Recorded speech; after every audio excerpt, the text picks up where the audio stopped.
Welcome to SHOWstudio, head-to-head couture with the inimitable Stephen Jones. Hi Mimma, how are you? Hi Stephen, I'm very well, how are you? Gorgeous, yeah. So we've seen men's and then couture that happened immediately after, and we've noticed how couture is becoming bigger and bigger. I mean, the couture half week was more crowded almost than Milan's men's, or, you know, it's like, it's very important. So I think the first thing I would like to say is that I think people should stop wondering if couture is still relevant, because we see how relevant it is by the importance of these shows and the size and the importance of these collections. Yeah.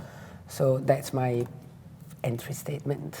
Well, obviously at this time of year it's very different to in the summer, because at this time of year the men's shows finish on the Sunday evening and the haute couture starts on the Monday morning. Yeah. So it's one continuum, so it feels very long. Whereas during the summer, the shows in July, there's the men's shows which finish, and then there's a week in between. Yeah, full week. So it feels more separate, and it has has a different dynamic.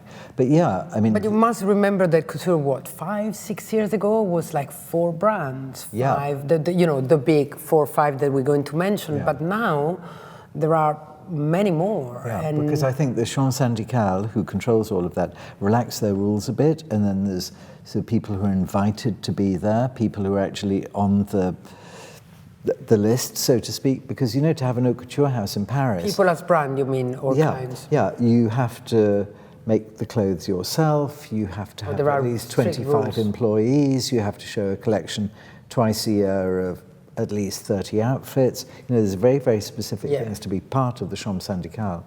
So that's why it is but also, kept as an I guess, exclusive club. If everybody now wants to be in couture, like we have the return in couture of Armani or Versace now 2 years ago, and we have young people like Iris Van Harpen who does couture only. I mean, it's because it sells. It's because there is a market for it, and it's because, as we're going to see in a moment, I believe that this couture season was informing very much what's going to be in ready-to-wear, because in couture they're freer. There's no commercial, you know, restrictions. It's like, I think it's Galliano who said that, or Valentino or Piccioli. They say, I'm free, I can do whatever. No, actually, it was Olivier Rousteing at Balmain. He said, at couture, I'm free, I can do whatever I want. I don't have all the restriction. We're going there soon. But so that's very interesting, because I think it's not only important commercially and for all these, you know, 1% of women in the world that can afford to wear couture, or men that buy it to wear or to collect, but also because for me, it shows us what it will be. What, the future direction? The direction of women's fashion. I'm not so sure about that. I mean, why do people show during Haute Couture Week? Because there's less people, so therefore whatever they do is taken note of. Whereas in the pret-a-porter, they're submerged under many, many other shows, so people can stand out. I think that's one thing. Do you need that if you're Chanel? No, but for the many additional brands who are now showing, that's why they're showing there. And also, you know, the reason that couture exists still, it's a very important marketing tool. And, you know, in a few weeks' time with the Oscars and all the red carpet thing, and the couture links into red carpet, whether, for example, an actress would wear a Balmain dress to the Oscars, I'm not so sure. But they will wear Valentino. But I'm sure Balmain will be offering several sketches for Kate Blanchett. They offered already, in order that they can dress, and they can, you know, the actress can go down the red carpet and they say, who are you wearing? And she can say Balmain. And it's a beautiful gold dress, and it's cut on the bias. It's not only a marketing tool, it's also a selling thing. Yes, and for the big houses like Valentino, Chanel, Dior, it is about selling, because it is about creating. But what you must remember about haute couture, it's couture, it's made to order. So most couture clients would never dream of having something that they saw exactly from the runway. Because in couture, as we said before, what you pay for is that privacy. You pay for the exclusivity. So, for example, if, for example, that outfit on the right, which is a pair of trousers with a sort of cape. We're seeing Balmain. Yeah, maybe you want to try that transformed into an evening dress. You can have that transformed into an evening dress, white with a pearlescent belt on it, with bell-shaped sleeves, and they would provide a new sketch. And that's what haute couture has always been about. I mean, yes, those Balenciaga and Dior and all those great Grand Poiret all did that. Yeah, what we see on the show, on the catwalks is what then we see in the red carpet most of the time. Yeah, but even for the red carpet, they will do special sketches. I mean, what will happen is that often a star will say, or a star stylist will say, you know, X is looking for something like this. Make it. Yeah. And make it differently. Yeah.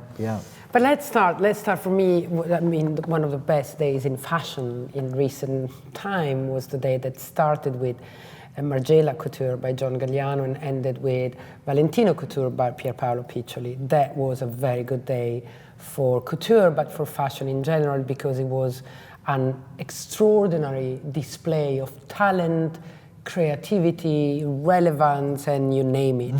And so, I want to know what you thought, but I think that John is doing amazing work. I absolutely adore his podcast, where he's giving us his feelings, you know, and he's explaining what he's doing. And we were discussing before, you and I, about him being very much informed by the young people in his studio and adapting to the shift in society, which for a man in his 50s is extraordinary. Not everybody is as modern. What you were telling me something very interesting. Well, I mean, everything that happened when he left Dior and was fired from Dior, you know, he sort of started again. He started again at Margiela, not using any of those design tropes that he's used throughout his career, and he was finding a new way. And I think the way that he's working now is assembling a group of people together and is almost being like an editor. But it will be a group idea which will go through his brain, and with his experience, he'll find this very clever balance that it never looks like costume, it always looks like creativity, and there's always a certain poetry and delicateness to it. Amazing. Which is something that has stayed with John, whether that poetry and delicacy has expressed itself 30 years ago in a bias-cut evening dress, or whether it was 15 years ago in a Dior logo jacquard pair of jeans with a pair of matching platforms and a hat, or this, there's always, you know, that feeling of, you know, romance, delicacy, lightness is the thing that make these clothes, I don't know if you can even see it in photographs, but make them believable. Because it's very difficult, you know, you have, for example, Viktor and Rolf, which I love their show this season, but it's completely unwearable. And then you have, for example, something like Armani, which is very much about the woman inside and what the red carpet thing is. 98 of those. Yeah. And then, but John is sort of in a completely other planet of his own. That, yes, in fact, these things are wearable, but they're completely interesting and fascinating. And if you had a lot of you need to dissect them also and look into the make, the way they're made, the way they complicated and yet looking. And I think the way they're made is very interesting as well. He has a fantastic atelier there, but it's not like the atelier of Christian Dior, so there's no point trying to make things in the classic way. He's already done that anyway. Yeah. He knows about that. So what about his atelier? Who are these people? Does he have petite main? Absolutely. But you know, it's a much smaller atelier than at Dior. I mean, it's more similar to the people who, for example, who worked at Galliano. It's a smaller atelier, but you know, they are fantastic technicians. They've grown up within the Margiela family, so they just attack things in a different way. Yeah, it was fantastic, and I thought it was very interesting how the first look you could barely see them because they were, you know, blending into that backdrop of that crazy doodling, you know, and those graffiti, and I think even the modernity of the way he's presenting this and the tongue-in-cheek, you know, of his narrative is just extraordinary. And then I try to look at the clothes, as you say, you know, it's quite hard in a photograph, but everything is just perfection, I think. And then from this, there was a whole day, and then in the evening, the man of the moment, Pierpaolo Piccioli, presented another... Is it Piccioli or Piccioli? Piccioli. Piccioli, He presented another incredible... everybody says Piccioli, so don't worry. Everybody says Ungaro, and it's Ungaro. I know Ungaro. I worked with Mr. Ungaro. And Zegna, and it's Zegna, but I pronounce... People attack me for saying weird thing in English, but, you know, that's what it is. Yeah. Anyway, Thank you. This was another outstanding collection by Pierpaolo, and one thing that strikes me every time is that you can see how everybody in the room, all the model, everybody around is emotional. So somehow these clothes make people dream. And I can see why, because they make me dream, but what do you think? You know, it's a vision of couture, which in a way is quite classic. Yeah, and he says, I don't want to change it. I want to keep it classic.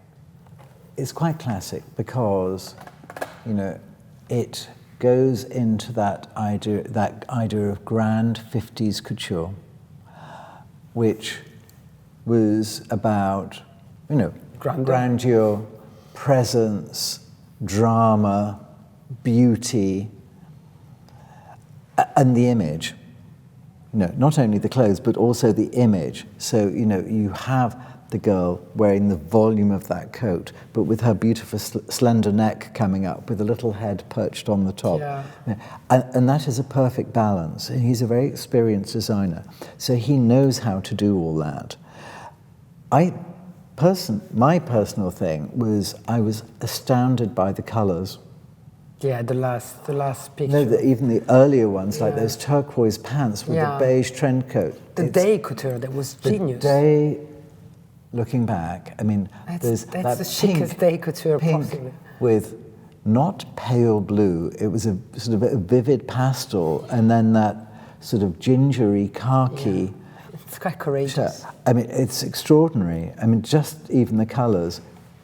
I mean, the girl could come along and be a flat cutout of colours without it being clothes. He's a great colorist, and it's the way he does block color mixing, like weird hues. And the makeup, I think, by Pat McGrath was genius. There's stripped little feathers on the girl's eyelashes, and the hair by Guido just put back into a very neat chignon at the back of the neck. And also he stripped back a little bit the severity of it, like we see in this look. He let the shoulders talk, and he's one of his signature were like very, very close, very religiously covered, and now suddenly you've got, I think it's the best part of a woman, the beautiful shoulder and the neckline, and there's a lot of that. And I think, again, you know, he's going to probably launch this shape, because now people follow what Pierpaolo does in couture. Absolutely. And the casting, by the way. And I can see a lot of other couturiers. I mean, this flower print, which was sort of a new thing for him. It actually wasn't a print. Sometimes it was jacquard as well. I'm sure it's jacquard, right? Yeah. Or it might be organza with cutaway cloth, because the colours are so intense. Oh yeah, good point. Yeah, genius casting. Casting was extraordinary, but was, for me, most of all, it was modern. So I like that you picked up on the classic couture, and yet everything is so modern, and it's the casting, and it's the music, and it's the way, the simplicity, because it doesn't need an elaborate set. No. Just throw it out, and people cry at the end, and it gets standing ovation on standing ovation. So there's something magic about that, and I'm taken as much as everybody, and I especially like the fact that he presented some day couture look that are as desirable as those gowns. Yeah, it's funny you use the word magic, because yes, we can analyze fashion and we could say that's working now, or that's copied from that Prada can say that's copied from that person, therefore it's not authentic. You know, all the different things, but what makes it work is that magic. And where does that magic come from? I don't know. I don't know. Oh, I was expecting an answer. Where does it come from? I don't know, and it's because it's magic. It's the make, it's the colors, it's the shapes. No, it's a combination of all those things, but it has to be something else as well. Yes, it's wonderful, but people want it to be wonderful. You know, it's not just about somebody presenting fashion, it's about people being ready to accept it as well. Oh, that's a very good point. Yeah, because, you know... But he knows how to make all us receptive. He knows it because he's very, very clever. He knows how to pick all those things which will appeal to people as well. So he's designing on very many different levels, probably all at the same time and probably subconsciously. But that's sort of his genius, that he can produce the clothes that people want to see at the right moment. And they're beautiful clothes. But if you haven't got all those things working together at the same time, it's not going to work. Yeah. And everybody says at the moment he's the greatest designer in the world. Yeah. And in a way, when you see this collection, you can understand why. But I think also the fact that that's why I put them together in my chat with you. I think seeing John's collection in the morning and this one in the evening, for me, if you're interested in fashion, there is something to understand that it's quite amazing there, because it's very different, and yet both are very modern and very important to bring stuff forward, one in a more futuristic way and one in a classic way. I don't know how to explain it better, but... But the one thing which really unites them is the fact that you can really understand the designer's joy in their creating these clothes. They're very happy doing it in some... Well, maybe they are really happy, but that's what comes through, a sort of an optimism or a brightness or a positivity, which is why we can accept them, because with everything going on in the world at the moment, that's what we need now. Well, another one who's very happy, and it shows in her collection, and she says it to the press, is Givenchy designer Claire Wade Keller. I think that her couture collections are incredible, and they are much better from whatever I've seen her doing before, including Givenchy ready to wear. And this one was a knockout with these, you know, ideas that she had with this latex mixed with, you know, couture fabrics and the colors, the shapes, the courageous choices in it. I think that was another knockout. I mean, it's interesting when we look at these larger shapes which have wings on, you know, which are a very strong identity. It's a big bow, in the back. It's a very big bow in the back, and I wonder if people are going to wear them like that. I mean, I'd love to see people wearing that as a red carpet look, but I wonder if they will do. I know they'll wear the black and white shirt and the red dress. The red dress is spectacular, you know, and there is, if we scroll down a little bit, there's one dress with one latex blue, Klein blue sleeve. I think that's a knockout. Fantastic. That's such a beautiful dress, and that you can wear it or not, that sleeve. It's not attached to the dress, and yet it gives such a modernity and such a recognizability that's very smart, and I'm sure she's going to do really well. And it's not only the Meghan Markle effect, it's just that she's good. And you can see that she loves her job. To say what you said before, she's happy. She is creating. She said, I did my first collection as a homage to Monsieur de Givenchy, who just died and I had just met, but this one is tabula rasa. So I start back from scratch, I have a white canvas and I do my couture. And it shows. And so what you said before is so important, you know. You can see when people love what they do. They're mature in their job, they're self-assured, and they give us something that is magic. Yeah, and I think when I look through this collection, she's experimenting. She's experimenting with different shapes and colors, almost to see like, what is successful. I'm sure when she goes through this, she will think, yeah, I like that, or I don't like that, because when people show fashion collections, often it's a build. It's a build over certain various seasons, and they start to identify and itemize certain looks which become their signature. And I think she's very interesting, this collection, because there were lots of different sorts of things, and I think that's what she's trying to do. Yeah, but she's putting different feelers out and is sort of finding different ways for different approaches.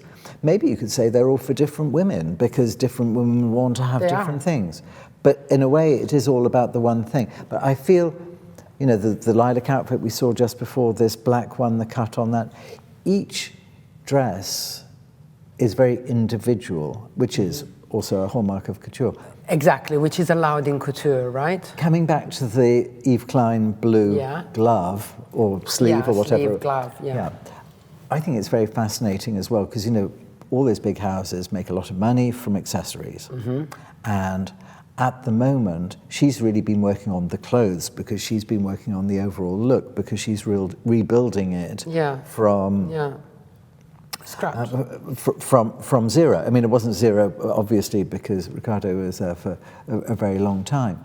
But I think it's so interesting when they come up with unique accessories. Like, she had some really interesting sort of metal hats last season, and she had some metal body plates and things. So it's so accessories. It's like, say this is a handbag.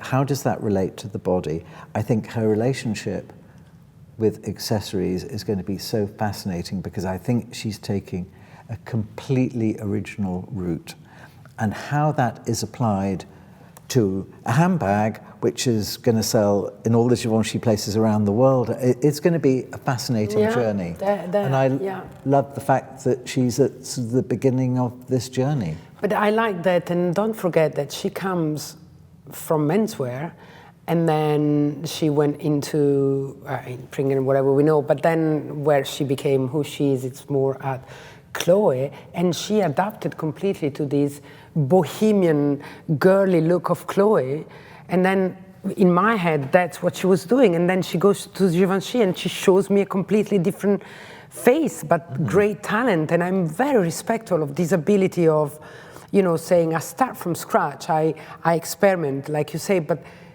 yet it works for the brand, because don't forget that this is a brand, as you said, that had Riccardo Tisci for a long time, so it built an image, it built some signature, right?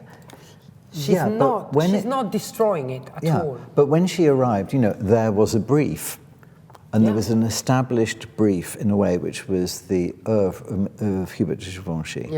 And slowly but surely, she's making the brief what she wants it to be, not what has existed. And so it's a pathway, it's a road. There's so many different sorts of things. There's so many different. It's like when I look at this collection, and I'd love to ask her one day, it's like she's this giant roundabout with all these spokes of wheels of different routes that she can go down in the future. And which one is she going to pick? Let's see. That's why it's so engaging. That's very engaging. But so on this, I want to go to Dior, because we all know you work with Maria Grazia. Once again, she divided in her choices. It was quite elaborate set. Maybe you can give us some behind the scenes, anecdotes.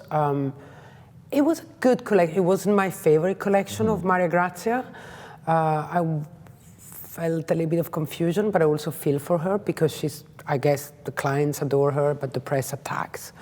So help me out here. So, I mean, there were many different influences, but when the exhibition at the V&A was being researched, there was a Pathé newsreel here which said the Dior circus comes to town from 1951. And it was a sign, and they were doing a fashion show at the Savoy, and this was the title of the film that was. So this, I think, kicked her off, or she became with the circus. She became very interested in Parade, which Picasso did the costumes for this, which was a ballet, and lots and lots of different influences. And I think she loved this idea of different sorts of performers. So there's the ones who are strong, the ones who are beautiful, the ones who fly through the air. Because, you know, I didn't do circus hats all the way through. Things really went, I mean, there were a few little circusy things, but again, there was like a very big variety of clothes. Actually, out of the interest, this one in shaded stripes, this is all knitted tulle. But it was shown in a big top. There was... this one? Yeah, okay. yeah. It was shown in a big top. There was an extraordinary performance by circus performers during... All women, yeah, and all the women... yeah. And all their eyes were on them to see how they could achieve these extraordinary shapes. Doesn't that take away from the clothes? Doesn't that confuse? In a way, yes. But, so, you know, a set... It's a set, yeah. A set is the sort of same as clothes. You know, if you put a white T-shirt on, it's the same as having a plain white stage. Everything is a point of view. Before, you said that Valentino Pier Paolo had nothing as a set. Actually, those were the most glorious rooms, all painted completely... Yeah, what I meant, nothing built on top of it, but it was a choice to be there, of course. Yeah, so it's a choice to be there. You're right. So, did this add to the overall performance? Did the performance add to it? Yeah, I sort of think it did. Did it get in the way? No, I don't think it did either. I think if you're looking at an haute couture fashion show, you are looking at the overall experience as well as the clothes, which is why, for example, when you talk about Pier Paolo, you know, the emotion in the room and all of that. Yeah, but yes, I agree. But so why is it that I'm looking at it now, you know, and there are some very good clothes in there, and why is it that she doesn't move? Well, I think she did do in this one. I think there's certainly a lightness or a sort of sense of humour and a sense of fragility, and colour, as we look at this, and they're all black and white. Yeah, of course. We're on the wrong page. Yeah. But you know, there was colour as well, so it was a very different move to previous seasons. But you know, it all depends. This was woven chiffon strips, and this is a knitted top. That's probably one of my favourite. Tell me about those, I call them bonnet de douche. Sorry, it's maybe an insult. Shower caps. Yeah, with the net in the front. Because before hearing you and telling me what they are and why exactly, but I've seen that shape of cap a lot. Yeah, it's a very standard shape. Absolutely. But I mean, I've seen it a lot coming back now, but I think she was one of the first to have them, and you did it and in another season, or am I wrong? I mean, there's been a lot of bonnet de douche around in this season. We started to talk about, when I was working on this, you know, did we do top hats? Because there's always, you know, top hats in a circus. Are we going to do like the little cones? Are we going to do all of that and make it much more sort of storyboarded than it was? And we were talking about things which sort of clean the face to make complete purity. And I talked about Pierrot and Colombine, and this is basically Pierrot's hat. We tried it without something going underneath, but because I wanted to have a veil as well, that was a very good way of keeping it clean under the chin. Oh, got it. Because what I wanted to do was the ability to put rhinestones. How are we going to put rhinestones on the face? Because some was about making sort of a sparkling beauty, and some of the placement was as tears. Yes, the Pierrot tears, the clown tears. Yeah. So this was, and then eventually we made them in this glitter fabric, and then the shoe people made the shoes in the same. So it was... So the hat came before the shoes? Sort of came at the same time. Okay. Yeah. So there were many, and in many different fabrics and colors. No, they were all the same fabric, just different colors. Okay. Yeah, there were about 25 different colors. But for example, when I made the veils, what those were, the color of the veil sort of coordinated or was very good for the model's skin, and the color of the rhinestones was midway between the skin, the color of the hat, and the clothing with which it was worn. Do they all have a veil? I can't see yeah, they do. But some were flesh-colored veils, so it just looked like a fluff of powder. You don't see it, yeah. And these are going to be selling, right? Yeah, yeah, and we do, as well as when I was talking before about Balmain, and there will be adaptations of that for the red carpet, and even in Dior there will be, even though it's eminently wearable, and I have to say I was in the haute couture workrooms the day afterwards, and it was like insane. There were so many people in there like fighting over the clothes. It was like the sales. That's and these good. are dresses which are... That's what matters, as we said before, you know, if nobody wears it, why bother? It's selling extremely well. So I saw clients there, and they said, can I try the bonnet? But you know, they're not 18-year-old girls. Well, and you need a perfect round oval face to be able to wear that. So what I was developing is some little bands which were made in the same glitter fabric, little bands which go across the head. Yeah, and they're easy to wear. So, you know, if you're going to wear them for a cocktail party in Hong Kong, like one client was wearing, and then with a short veil, and I looked at their skin colouring and got the colour of their dress. Band with your skin colour made by you, that's the dream come true. And so what we could do is we can match your skin colour if you wanted it the effect of a powder, and then we can apply stones which would harmonise with that and with the band and the colour of your dress. That's fascinating. Or we could do something which was maybe like a black veil or a navy veil or an aubergine veil, which would make your eyes look clearer and brighter. Because that would be my choice. You know, it's the most perfect and quick cosmetic perfection. That's fantastic. And see, I knew that I needed to ask you about this. And what was so magical is when I was trying, you know, 5 different colour veils on the women, saying, well, you could look like this, or you could look like that. And these were, you know, African-American women, there were European women, there were Asian women. I do looked incredible at that. So beautiful. At the very beginning in the fitting, I'd put her in a very, very dark brown veil. And she came out, and somehow it was too milky. And actually, this veil, you can't really see it, but is that midnight blue, which made her skin look so luminous. Glitter, yeah. It was extraordinary. Like moonlight. Yeah. Actually, perfect. We can't end this without talking about the absence of the elephant in the room, Mr. Karl Lagerfeld.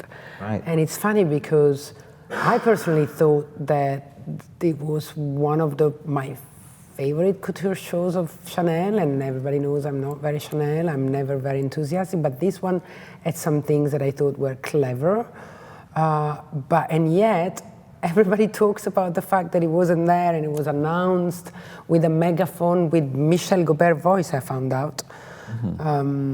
Georgie, our fashion editor, told me. So, do you know anything? Do you have some gossip? Do you have some... No, but obviously if he's not going to appear, that's the first time he has never been at one of his fashion shows. Yeah, and that's Karl Lagerfeld, he's not nobody. So. Yeah, obviously he was not feeling well and didn't want to do it. And, you know, that's very normal. You know, he's... But he seems immortal, he cannot not feel well. That's in a funny way, Karl is not that old, but I know about older people, you know, if they get a cold or something, it really knocks them sideways. They can, you know, he's super strong, he's very completely bright, he's energetic, but, you know, if he doesn't feel particularly well, he will feel terrible. I think, of course, it's been reinterpreted by the fashion world as, you know, it's the end of fashion as we know it. Yeah, a little bit exaggerated, actually. No, but he has been an icon for so many years at Chanel, and Chanel, Dior are the world's premier fashion labels in a funny way. They're the biggest, the most successful. Top of mind also. And, you know, everybody's talked about when is he going to retire, but, you know, will he retire or will he not be able to do it? In a way, it's a sad story. But Chanel, after Karl, Chanel will continue. Yeah. And there will be an after Karl. Yeah.